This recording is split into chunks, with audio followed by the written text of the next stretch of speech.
잠시 기도하고 시작하겠습니다. 주님, 오늘도 주일을 맞아서, 평신도 주일을 맞아서 제가 이 자리에 다시 섰습니다. 주님, 지금 많이 긴장됩니다. 저의 긴장된 마음 주님 이 시간 추스려 주시고 부족한 입술 주님께서 주관해 주시옵소서. 예수 이름으로 간구드립니다. 아멘.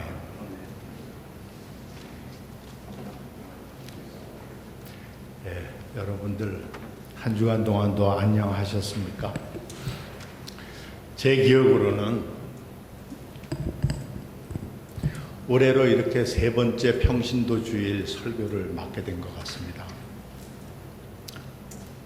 지난 두 번 설교 때도 참 어렵게 고심하면서 어렵게 준비했던 기억이 생생합니다.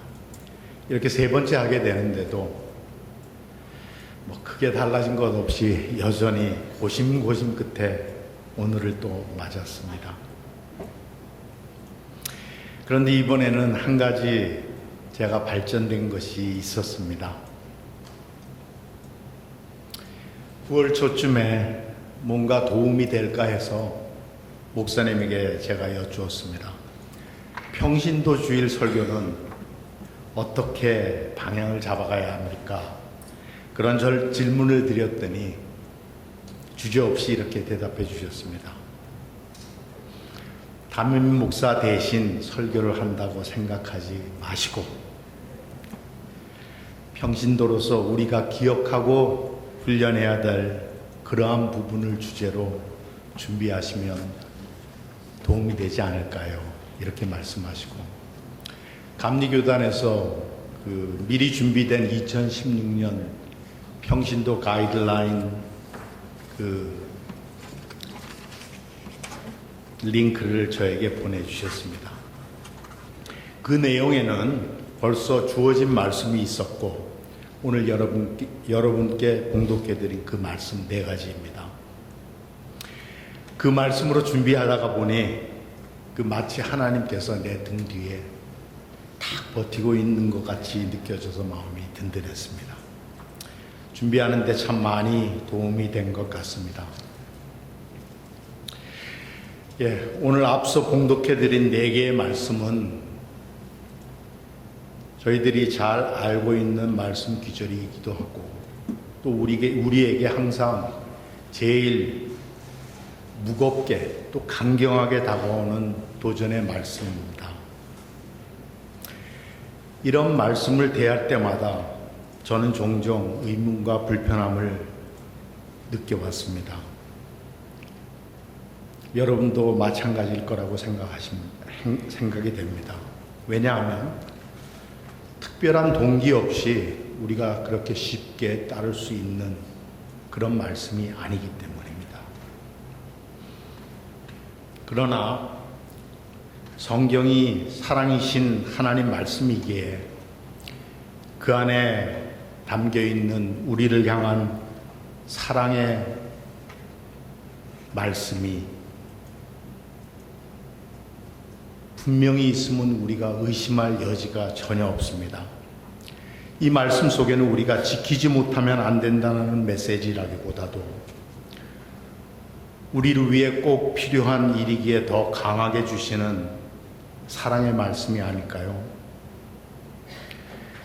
그 가이드라인의 전체적인 흐름은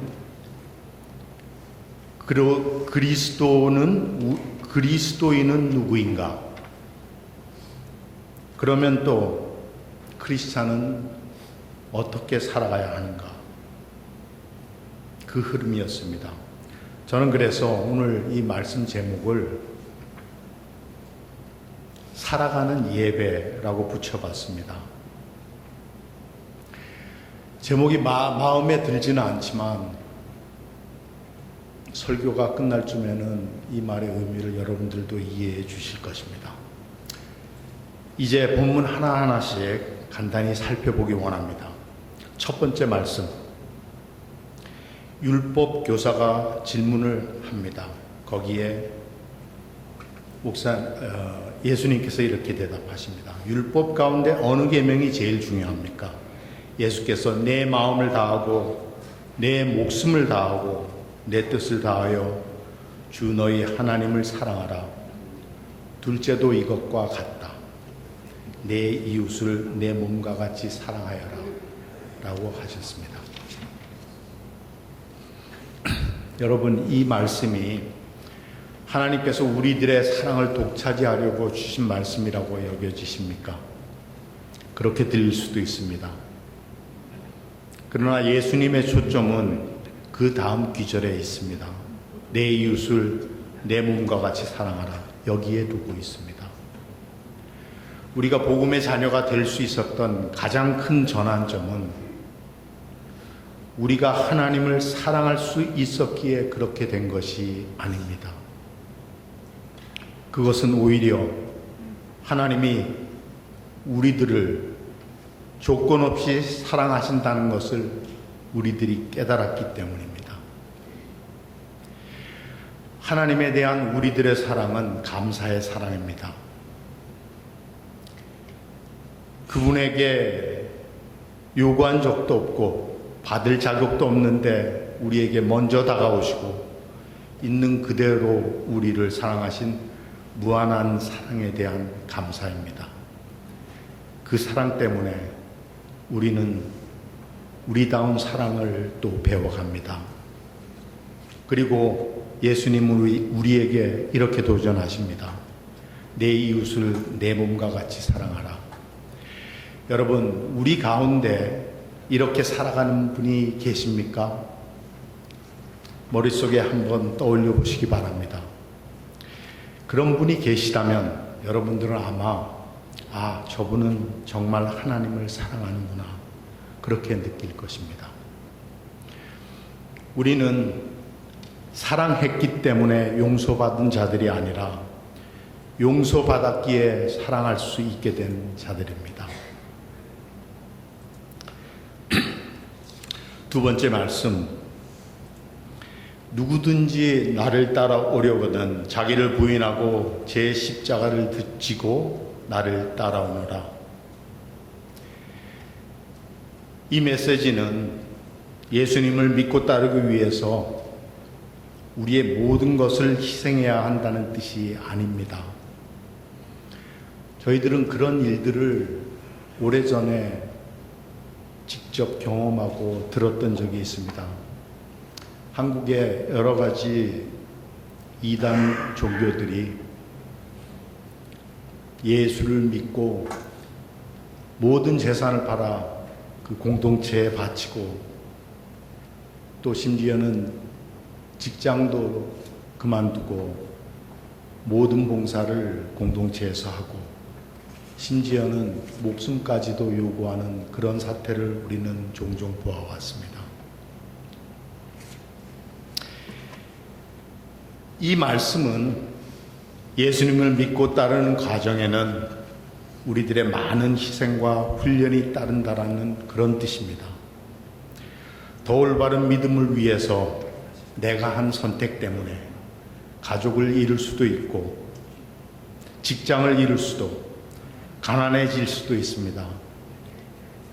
또 멸시와 박해를 경험할 수도 있습니다. 그로 인해 슬픔으로 애통할 때도 있습니다. 이러한 것들은 우리 생활 속에 건강한 열매를 위해 겪는 너무도 귀한 훈련이 됩니다. 이 훈련은 단번에 이루어지지 않습니다. 오랜 시간을 통해서 우리도 느끼지 못하는 동안 이 훈련은 겸손의 열매를 맺어갑니다. 세 번째 말씀, 미가서 말씀입니다. 너 사람아, 무엇이 착한 일인지 주님께서 이미 말씀하셨다. 주님께서 너에게 요구하는 것이 무엇인지도 이미 말씀하셨다. 오로지 공의를 실천하며 겸손히 내 하나님과 함께 행하는 것이 아니냐. 여러분, 교회는 모든 행사에 충실한 그런 분들이 참 많습니다. 대부분 예배와 소그룹 모임 등등 꼬박꼬박 참석하고 또 많은 일에 봉사하며 헌금도 충실히 내고 선교와 자원봉사에도 열심히 참여합니다. 감옥에 갔다 온 전과자도 아마 별로 없고, 제가 한번 갔다 왔거든요. 가족도 충실히 돌보고 또 생활비도 잘 감당합니다. 어떻습니까? 여러분, 우리 모두가 대부분 그렇지 않습니까? 그런데 주님께서는 이것으로 충분하다고 말씀하지 않으십니다. 교회 안에서뿐만 아니라 우리의 일상생활에서 우리의 삶의 모습은 어떤지 이 시간 우리에게 한 번 더 뒤돌아보기를 원하십니다. 이 미가를 통한 하나님의 말씀은 우리의 텅 빈 위선을 넘어서 진정한 겸손과 정의로운 삶을 우리에게 요구하고 있는 것입니다. 말로만이 아니라 그 길을 우리 스스로 겸손히 하나님과 함께 조금씩 걸어가기를 원하시고 계십니다. 이제 네 번째 말씀. 그러므로 너희는 가서 모든 민족을 제자로 삼아 아버지와 아들과 성령의 이름으로 세례를 주고 내가 너희에게 명한 모든 것을 그들에게 가르쳐 지키게 하라. 보라, 내가 세상 끝까지 너희와 함께 있을 것이다. 이 말씀은 우리 각자 개개인의 힘으로 감당할 수 있는 일이 절대 아닙니다. 우리들 대부분이 경험했고 기억합니다. 오래전 이 말씀에 순종해서 노방전도나 또는 가가호고 방문전도 등등 이런 과정들이 해피엔딩으로 끝난 것을 보기가 참 어렵습니다. 왜냐하면 우리의 입으로 다른 사람들의 마음을 움직이는 것은 그리 쉽지 않은 일이기 때문입니다. 이 말씀은 평신도 지체들이 모인 주님의 몸된 교회 전체에게 주시는 주님의 명령입니다. 이 일은 복음을 받아들인 우리들의 삶을 통해서 성령님과 하나님께서 이루어 가시는 역사입니다. 하나님의 조합입니다. 우리의 몫은 우리가 받은 그리스도 복음의 은혜를 기쁨과 열정으로 우리의 삶 속에서 나누며 각자 우리의 분량대로 그 일에 동참하는 것입니다. 그리고 하나님께서 말씀하십니다. 보라, 내가 세상 끝까지 너희와 함께 있을 것이다. 이 일은 하나님께서 이루어 가십니다. 이제 오늘 주어진 말씀들을 간단하게 훑어봤습니다. 이 네 가지 말씀들을 저는 생각하면서 저에게 떠오르는 두 가지 마음이 교차하는 것을 느꼈습니다. 주님의 말씀대로 살아봐야지 사랑하고 훈련하고 정의롭게 살고 전도에도 열심을 내고 아름다운 시도입니다. 처음 우리가 믿음 생활했을 때 가졌던 순수한 열정이기도 합니다. 저는 잘 압니다. 그럼에도 불구하고 얼마나 많이 또 쉽게 우리의 마음과 행동이 무너지는지, 내가 하고 있는 일들이 잘 되지 않을 때 또는 나이가 들어서 건강에 차도를 느낄 때 우리들은 쉽게 만사가 무기력해지고 또 의욕을 잃게 됩니다. 우리들은 날로 선해지는 착한 사람이 아니라 항상 문제를 가지고 고뇌하는 결함투성이인 사람들임에 틀림없습니다. 모든 것이 성과 위주로 판단되는 그런 세상 속에서 교회와 우리들도 결코 자유할 수는 없습니다. 때로는 교회를 통해서 해방감을 맛보기보다는 더 피곤하고 힘들 때도 많습니다. 우린 망가진 세상에서 망가진 사람 틈에 살고 있는 망가진 사람들임에 틀림이 없습니다. 여러분들, 이 말은 우리가 사는 세상에 밝은 면이 없다는 뜻이 아닙니다. 우리가 아무리 부정하고 싶어도 우리들은 우리의 강점보다는 우리의 약점을 가지고 언제나 문제와 더불어 씨름하며 살아간다는 뜻입니다. 그래서 복음은 예수를 믿지 않는 사람들에게보다 예수를 믿고 있는 우리들에게 더욱더 필요한 것 아니겠습니까? 하나님은 우리를 구원하신 후 복음에서 떠나게 하는 것이 아니라 오히려 복음 안으로 더 깊게 들어가게 하십니다. 복음은 예수께 매달리라는 명령이 아닙니다. 복음은 우리의 믿음이 아무리 약하고 우리가 계속 실패를 해도 하나님은 우리를 꼭 붙잡고 계시다는 약속입니다. 교회는 착한 사람을 만들어가는 것도 또 종교 사업을 하는 것도 아닙니다. 교회는 복음을 가르치고 선포하는 곳입니다. 교회는 그리스도의 복음을 통해 소망을 얻고 망가진 우리 심령들이 온전히 되살아나게 하는 주님의 훈련장입니다. 우리가 너무 잘 알고 있는 복음, 너무도 많이 들어서 이제 자극이 약해진 그 복음, 어떤 유명한 목사님은 그 복음을 이렇게 표현했습니다. 복음은 예수가 강하시니 당신은 얼마든지 약해도 된다. 복음은 예수가 이기셨으니 당신은 얼마든지 져도 된다. 복음은 예수가 유명하셨으니 당신은 얼마든지 무명으로 남아도 된다. 복음은 예수가 비범하셨으니 당신은 얼마든지 평범해도 된다. 어떻습니까? 이 복음이 우리 마음에 자리 잡으면 우리의 모든 것이 새로워지기 시작합니다. 우리는 완벽하지 않아도 됩니다.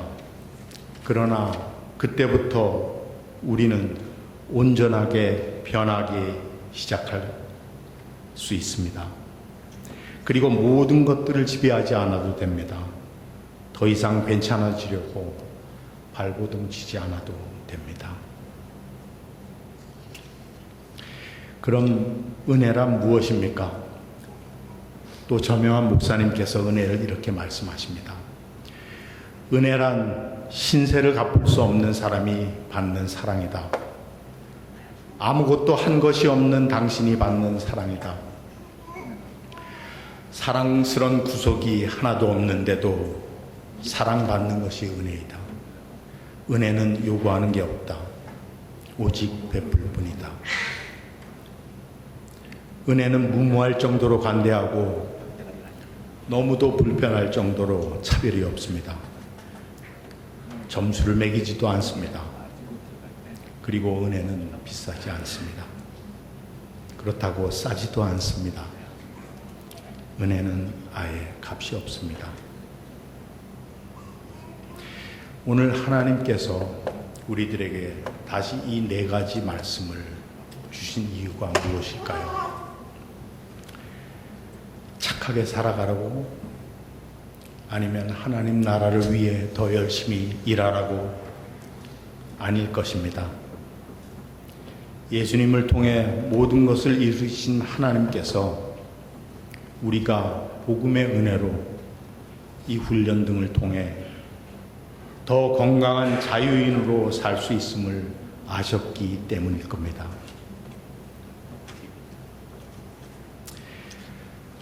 중세 철학가 한 분이 또 이런 통찰을 덧붙였습니다.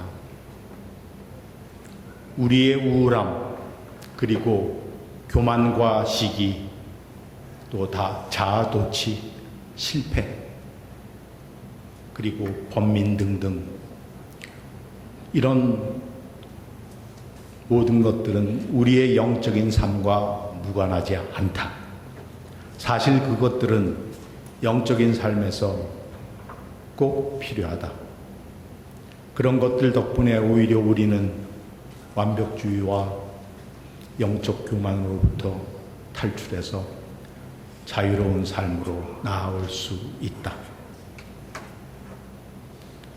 또 한 신부님은 이렇게 멋진 표현을 하셨습니다.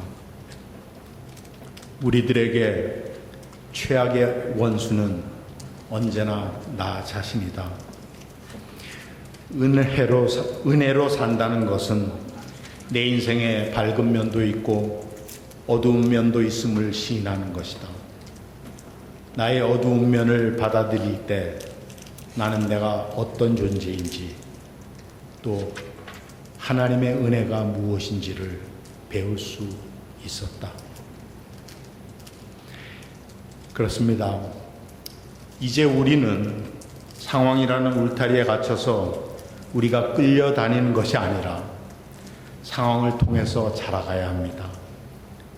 상황이 우리들을 이용하게 만들지 말고 우리가 상황을 적극적으로 이용해야 합니다. 자유함이란 기차는 철로 위에서 또 물고기는 물속에서 그리고 우리들은 주님 안에서만 자유할 수 있습니다. 이제 인상 깊었던 한 설교의 본문 말씀을 마지막으로 제 말씀을 마치겠습니다. 누가복음의 말씀입니다. 예수께서 자기를 초대한 사람에게도 말씀하셨다. 네가 만찬을 베풀 때 부유한 이웃들을 부르지 말아라. 그렇게 하면 그들도 너를 도로 초대하여 네게 되갚아 네 은공이 없어질 것이다. 잔치를 베풀 때에는 가난한 사람들에게 장애가 있는 사람들과 또 눈먼 사람들을 불러라. 그들이 내게 갚을 수 없기 때문이다. 이 말씀 속에서 갚을 수 없는 사람은 바로 우리들이란 그런 설교의 주제였습니다. 예수님께서 갚을 것이 없는 텅 빈 마음으로부터 오는 은혜, 그 가난한 마음, 그 겸손함이 바로 사랑과 정의의 시작임을 저는 깨달았습니다. 갚을 수 없는 우리들, 이제 무엇을 어떻게 해야 할까요? 하나님을 위해 아무것도 할 수 있는 게 없음을 깨닫게 될 때, 그때부터 우리는 모든 것을 하고 싶은 그런 마음이 시작될 것입니다. 이 일들은 거창한 일이 아닐 것입니다. 이 일들은 우리 일상에서 잔잔하게 피어나는 꽃과 같은 일일 것입니다. 이 일들을 모아서 하나님께서는 크신 일을 이루어 가실 것입니다. 목사님 설교가 기억납니다. 은혜를 받으면 우리에게 은혜의 꽃이 피고 겸손을 보면 겸손의 꽃이, 감사를 받으면 감사의 꽃이, 사랑을 받게 되면 사랑의 꽃이 피어나기 시작합니다. 오늘 평신도 주일을 맞아서 우리 모두 다시 한번 그 크신 십자가 사랑 기억하면서 우리가 살아가는 매일의 삶 속에서 살아가는 예배의 꽃을 피울 수 있는 우리 모두가 되기를 주님의 이름으로 축원드리며 오늘의 말씀 마치겠습니다. 감사합니다. 잠시 기도하시겠습니다. 하나님, 평신도 주일 예배를 통해서 하나님의 은혜를 다시 기억하게 하여 주심을 감사드립니다. 그런데 저희들 늘 은혜에만 머물러 있지는 않은지 이 시간 불편한 마음이 듭니다.